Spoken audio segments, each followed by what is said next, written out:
I don't care if you want to kick it tonight. I just want to know what that thang smelled like. What's up, YouTube? It's the NFL Week 7 Picks Against the Spread video for the 2019 NFL season. There was a three-way tie between Hobgoblin, Jay the Infamous, and Miami will win the Super Bowl. That's a bold proclamation, fat guy. All three went 11-3, 79%. Do you want to explain what's going to be going on here in just a second? Well, they went 11-3. The tiebreaker is usually the total closest to without going over. It is Price is Right rules, Bob Barker. So they all went over, so that means we got to spin the wheel. We're going to spin this wheel and see who wins. Ooh. It seems like an oddly long time for a wheel to be spinning. It's kind of like the Wheel of Prizes. Yeah. Shout out to Eric Andre. It's like the fat guy spun this I'll just move to North Korea. Oh, it's looking like it is going to be Miami will win the Super Bowl, who has won the t-shirt for week 6. Miami will win the Super Bowl, apparently. Not with 2-point conversions like that one, though, Big Rye. Hell yeah, brother. What's going on down there? 2 hands on the wheel, cowboy. For the leaderboard, NFL picks against the spread, Week 6 Hobgoblin, Miami will win the Super Bowl, and Jay the Infamous all go 11-3 in a bye week, short week, only 14 games. Fat guy, any other people you want to give a shout out to that you see on this top? Well, everyone's kind of represented there. I do got to say something interesting. Tears in a McDonald's bag. I've been sending the t-shirts in McDonald's bags as a little inside joke, so I'm hoping that's in reference to that. Or when I find the bottom of a McDonald's bag. And you eat 8 McDoubles, you really do tear up that you didn't buy a 9th. And for the overall, Satuple as well as Mickey Hill still on top, 53 wins in 92 games, good for 58%. Anybody else you want to give a shout out to on this list? East Steelers picked last, tied with us for 3rd place. And just kind of the standard in there. You see Wook Dog, 888s for Paco to Pope, regular contributors, and Dylan Toddfield is in 17th there. A little bit of a negative record, but he did have a 9-5 week, so he did let us know about it. We know your picks are the best, Dylan Toddfield. And remember, you can compete every week. Compete Week 7 at BigRyanTheFatGuy.com. The link will be in the description box below. On to the NFL Week 7 picks against the spread. Let's start off on Thursday night, Fat Guy, where the Kansas City Chiefs travel to Denver to take on the Broncos. Broncos are 4-point underdogs at home. Only 22% of early bettors are on the Broncos. Fat Guy, who you got? Well, it's the Broncos at home. Pretty simple here. I'm going to be taking the Broncos in the 4 points. I was on the Chiefs last week, but the line kind of shifted, making Houston an attractive bet closer to game time. Now, the Chiefs are riding, a 2-game losing streak, rather? That is it. Pretty rare for the Andy Reid Chiefs. Maybe not with with Alex Smith that did happen once in a while, but not Patrick Mahomes, at least that I can remember. The Denver Broncos also, what do they have, 2 wins now? Well, that's pretty good from a team that started off, 0-4? Yep. This is a divisional matchup. I'm getting 4 points at home in Mile High. It's a pretty simple one. You're going to want to ride the Broncos and the defense. And the Chiefs are a little bit banged up on defense. So is it possible for Phillip Lindsay and Royce Freeman to kind of mirror that Marlon Mack Colts effort and pound the rock against the Chiefs? Absolutely. I do want to see more, though, from the Broncos. I really do. Next up, the Arizona Cardinals travel to New York to take on the Giants. The Giants are 3-point favorites at home. 60% of early bettors are on the Giants. Fat Guy, who you got? I'm going to be taking the Arizona Cardinals. A lot of these lines are just razor thin, and I believe this is one of them. I think this is just right. This line is about where it is. If there was juice on this game, I wouldn't be betting it, just because there is a commission when you do make bets, everybody, especially against the spread. It's usually a 1/11th or a -110 in American odds. And realistically, you can be a loser long-term betting on either side. And this is one of those spots potentially. But contest-wide, I'm going to go contrarian. I'm going to go the Arizona Cardinals. Cardinals also having a little bit of a good run here. We've got a 2-game winning streak. Impressive, very impressive for the lowly Cardinals. Able to beat the lowly Falcons at home and the Cincinnati Bengals on the road 2 games in a row. The Giants, I felt they could have won the game against the New England Patriots outright. They weren't able to cover, and I got lambasted in the comment section for being taking the big underdog Giants on Thursday night against the New England Patriots. And I don't regret it, everyone. It's the right play overall, and I really do believe that. It's about long-term results. Decisions, not results. You do the right thing long enough, the results will follow, and that's why you take big point spreads. But in this small game that I think has very little edge on either side, I'm going to be taking the Arizona Cardinals contest-wise. Next up, the Houston Texans travel to Indianapolis to take on the Colts. The Colts are 1-point favorites at home. 45% of early bettors are on the Colts. Fat guy, who you got? Well, in the comment section, I also get lambasted for not taking the Houston Texans. And I don't think I've taken them all year, maybe once. But a lot of that has to do with the success of a team. When teams are riding high, I just don't take them because they become public teams. They become square picks. And Houston and Seattle, I've pretty much faded every week. And that's going to be along the lines in this game as well. I like the Indianapolis Colts. My favorite game of the last few years was the Colts simply just running it on a undermanned, tired Chiefs defense and controlling the clock, keeping Patrick Mahomes and company off the field in a very, very impressive win in Arrowhead. The Colts are coming off a bye, rather, and I like them in this spot. This is a divisional matchup for the Colts. I like the Colts. Houston Texans are on a super high. Public is backing them. I would wait on this line, though. I think you could at least get a pick 'em on the Colts, if not better. Give me the Colts, and I'll lay the lowly 1 point. Next up, the Miami Dolphins travel to Buffalo to take on the Bills. The Bills are 17-point favorites at home. 39% of early bettors are on the Bills. Fat guy, who you got? When we're talking about razor-thin lines, this is another one. Now, it's not 17 everywhere. We pick the most advantageous line because that's what you do when you do sports bet. You have to line shop because it's more about the number and less about the teams, despite what some of the expert handicappers in the comment section would like you to believe. I like the Bills at some prices.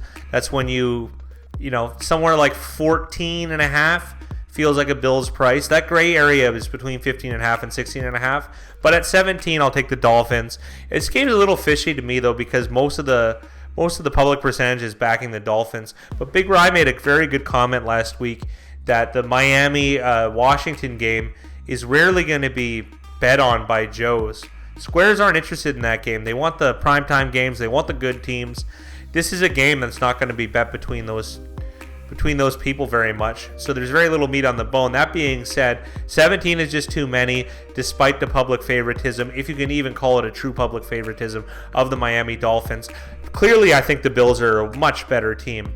But I'm going to take the Miami Dolphins, and I'm going to be taking the 17 points. And when this game closes, it's going to be more like Buffalo 50%, 55% of people on the Bills, somewhere around 17. So I don't expect this to be like a 70-30 game where you and I would be looking to make a play. No. It's going to be much more evenly bet. More. Hard to beat the juice in this one. Yeah, hard to beat the juice. The books will just move the line to make this a 50-50 because your guess is as good as ours. 50-50 money-wise. Yes. Next up, the Minnesota Vikings travel to Detroit to take on the Lions. This game right now is a pick'em, and 29% of bettors are on the Lions as a pick'em. Fat guy, who you got? Well, one of our viewers calls them the Vegas Lions this year, and how could you disagree with them? The public doesn't go with them, and you know what they do? They cover.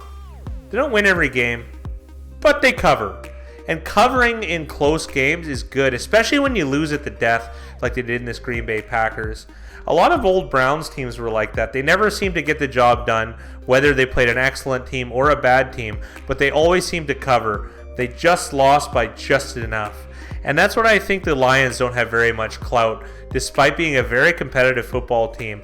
I don't enjoy the coaching of the Detroit Lions. I much prefer the coaching of Mike Zimmer, but this is another divisional game at home where the public likes the Vikings, who are capable of laying an egg. Let's not forget. They've had a couple this year, but they're riding high. They crushed the Philadelphia Eagles. They crushed the New York Giants. Kirk Cousins had a good game, actually, against the Philadelphia Eagles, against an undermanned Eagles secondary. I mean, there's the argument, do you even watch football? I'm sure I'm glossing over plenty of details that are very important. But you got to remember, when they make all these lines, people, they already include all of these things.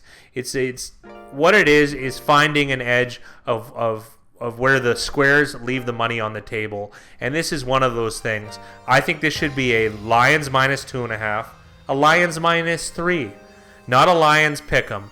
Give me the Lions, and I'll take them to win.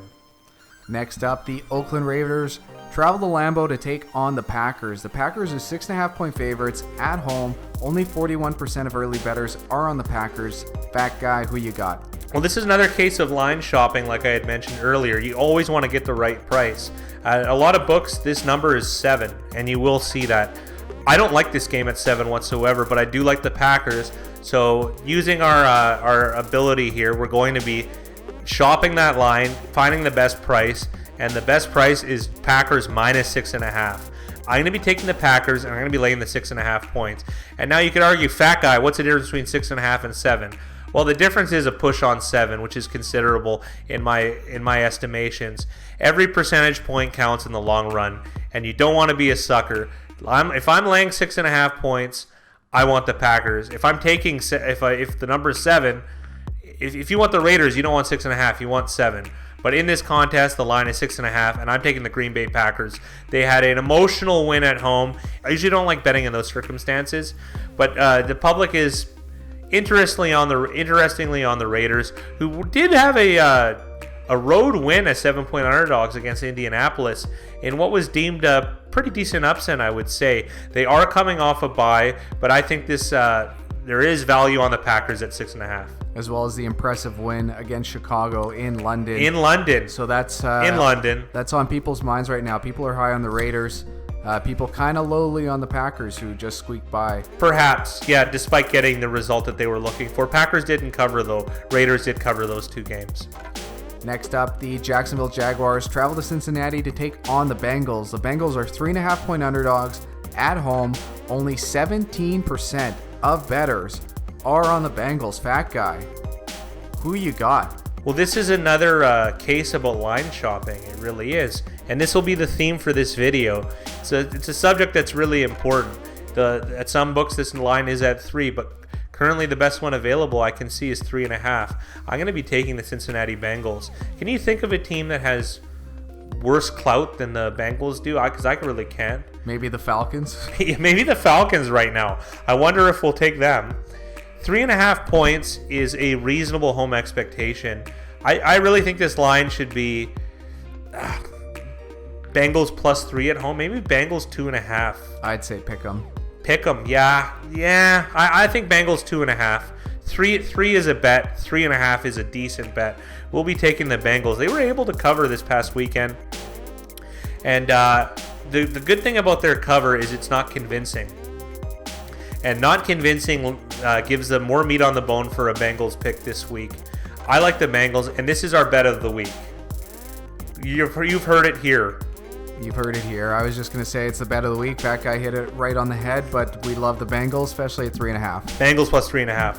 Next up, the LA Rams travel to Hotlanta to take on the Falcons. Falcons 3.5-point underdogs at home. 28% of bettors. Fat guy, this is essentially the same type of game.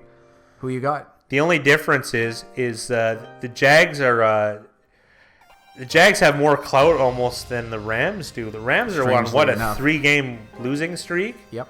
They got blown out by Tampa Bay. They just lost at home at against San Francisco. And I was really hoping for the Rams to not only cover, but just to make sure that they won. Because otherwise Dylan Todfield would have to shave a certain type of hair and put it on his head. Unfortunately, we don't get to see the fruits of that victory, because the Rams did indeed lose to the undefeated 49ers. But the Falcons just look awful, and there's a lot of bad news coming out of Atlanta. I mean, realistically, is this a 3.5-point game? I don't think so. Like, on the road, too.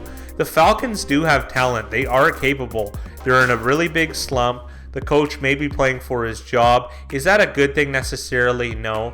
But the thing is, no one has any confidence in the Falcons, so this line is inflated over and above what it should be. There's meat on the bone taking the Falcons. This is another solid bet. Give me the Falcons and the 3.5 points at home. Next up, the San Francisco 49ers travel to Washington to take on the Redskins. The Redskins are 10-point underdogs at home, only 16% of bettors are on the Redskins. Fat guy, who you got? Well, this is a Charles Dickens game. It's a tale of two teams. One that's undefeated and one that got its first win against the worst team we've seen in, I don't know, forever. I'm going to take the Redskins, quite obviously. 10 points at home is a lot. San Francisco, I'm really happy for them and their fans. Do I think they're 10 points better than pretty much anyone on the road? Probably not. Maybe Miami. That's about it. Maybe Miami you can only make the case for. I think that this is a 8-point game. I think there's 2 points of edge for the Redskins. I like the Redskins considerably in this game. Not as much as the previous two selections, but they are sloppy enough where obviously anything can go bad. It wouldn't surprise me if San Francisco blew this one out, but over time, the median outcome should be a cover for the Washington Redskins. I'm not asking for a win. I just want to cover. Give me the Redskins and give me the 10 points. Next up, the LA Chargers travel to Tennessee to take on the Titans. The Titans are 1-point favorites at home. Only 45% of early bettors are on the Titans. Fat guy, who you got? This is another tough one.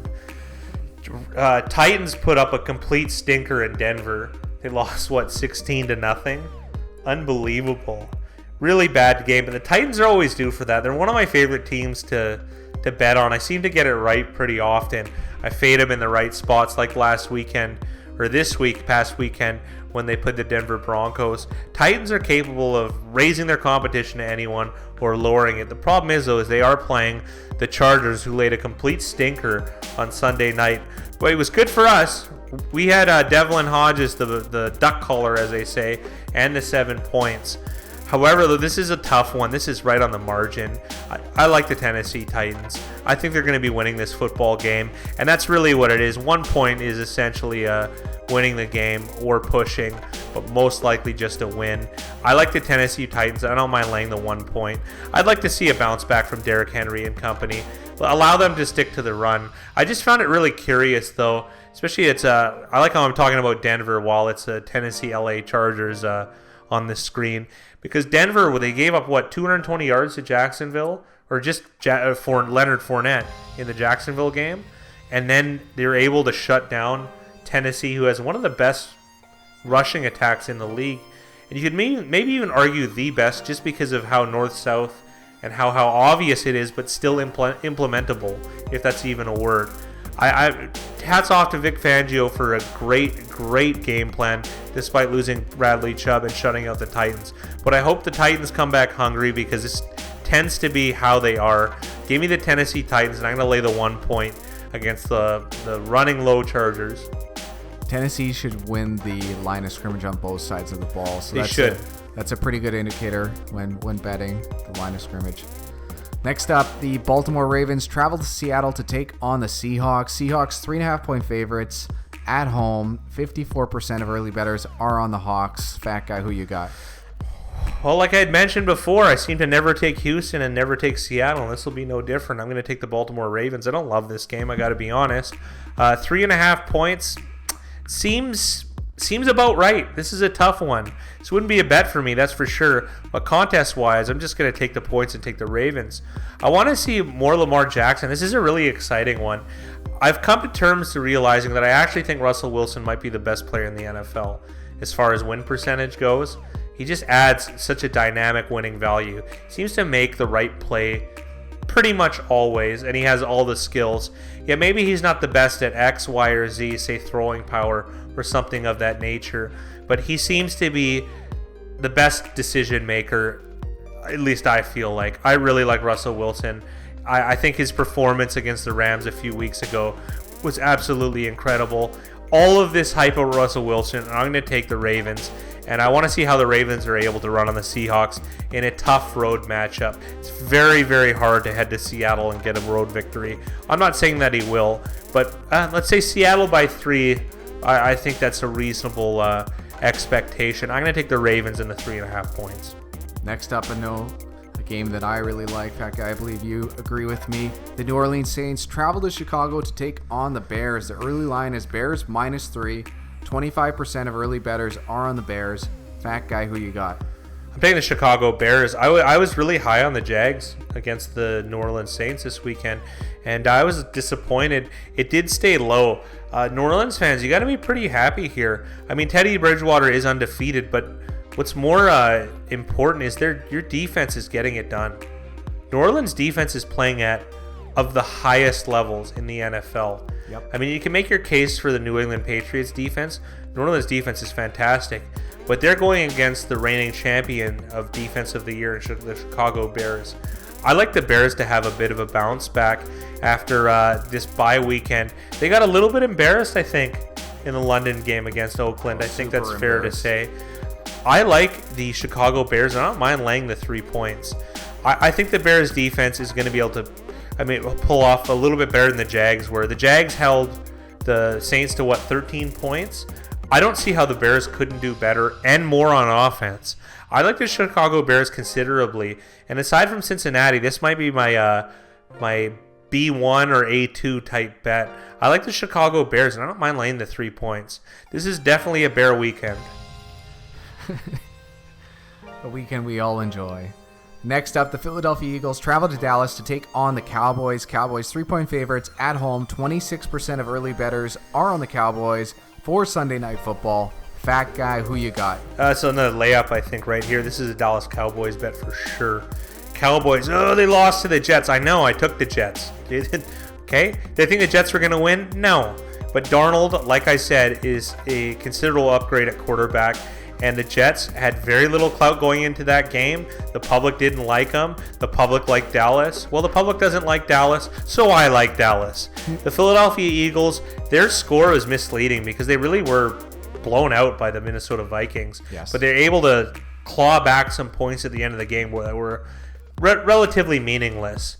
All of that being said, this is the probably going to be the most watched, most bet game of the weekend, and that means there's the most meat on the bone in theory. I don't know if that's necessarily true from a point standing, but I like the Dallas Cowboys with considerable value this year.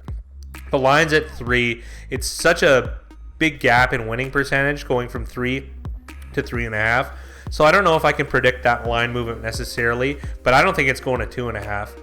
If anything, it's going to be going to 2.5. Right now you can get the Cowboys -3 at +104. So if anything, that line's going to move closer to 2.5. Really? Wow. So that little prediction here, Big Rye just made is based on I guess presumptually the money added. So that means the money is on the Dallas Cowboys and not the Philadelphia Eagles. And what does that tell me? The pros are on the Cowboys, the Joes are on the Eagles. Does that not mean the Eagles could definitely blow this game out? But what we're talking about is a long-term result of this. If you were to simulate this game a million times, what is the average outcome? The average outcome is probably the Cowboys by 4 or something of that nature. I really believe this is a easy Cowboys bet, and I like the Dallas Cowboys. Give me the Cowboys. And moving on to Monday Night Football, where the New England Patriots travel to New York to take on the Jets. The Jets are 10-point underdogs at home. 33% of early bettors are on the Jets. Fat guy, who you got? Well, it's pretty obvious. I'm going to take New York Jets. I'll get railed in the comment section. Standard. Oh, you bet against the Patriots. You bet against them every week, and they cover every week. Yeah, you think you're not getting it here. You really think the sportsbook goes, hey, I'm going to pick this imaginary number that New England's can easily beat so I can pay a bunch of people that don't know what they're doing money every weekend. It doesn't make any sense. It doesn't mean I'm right 100% in taking the New York Jets, but I mean, just come on. It's 10 points at home in a divisional matchup where the Patriots are riding high. I mean, maybe old school handicapping's right and contrarian theory is wrong. I'm open to those possibilities. But as far as I know, and with the data that we have, the Jets is the easy play here. Give me the Jets and give me the 10 points. Let's go gang green. Fireman Ed, bang the sideline. All right, fat guy. Lightning round time. Kansas City at Denver for Thursday night. Broncos. Moving on to Sunday, Arizona at the New York Giants. Cardinals. Houston at Indy. Colts. Miami at Buffalo. Miami will win the Super Bowl. Minnesota at Detroit. Detroit Lions. Oakland at Green Bay. Rodgers and the Packers. Jacksonville at Cincy. Cincinnati Bengals. Rams at Falcons. Atlanta Falcons. San Fran at Washington. Washington Redskins. Moving on to the next set of games, Chargers at Tennessee. Tennessee Titans. Baltimore at Seattle. Iffy one, the Baltimore Ravens. New Orleans at Chicago. I'm one confident Bear. Sunday Night Football, Philly at Dallas. Dallas Cowboys. And Monday Night Football, New England at the Jets. Hey, New England may be the best, but go gangrene. All right, guys, that's it for us. Thank you for watching the NFL Week 7 Picks Against the Spread video. Remember to make your picks. The description box below will have a link that you can go to BigRyanTheFatGuy.com, make your picks. Remember to compete against us. See if you can beat us. See if you can be at the top of the leaderboard and win that t-shirt each week. Fat Guy, any closing remarks? There is a closing remark, absolutely. The best part is I want you guys to disagree with me. I want you to. I want your reasonings, all of that. Because don't forget, we're all trying to do the same thing. We all want to win. You know, I'm open to being wrong if I can learn how to win. So if I'm wrong, teach me how to win.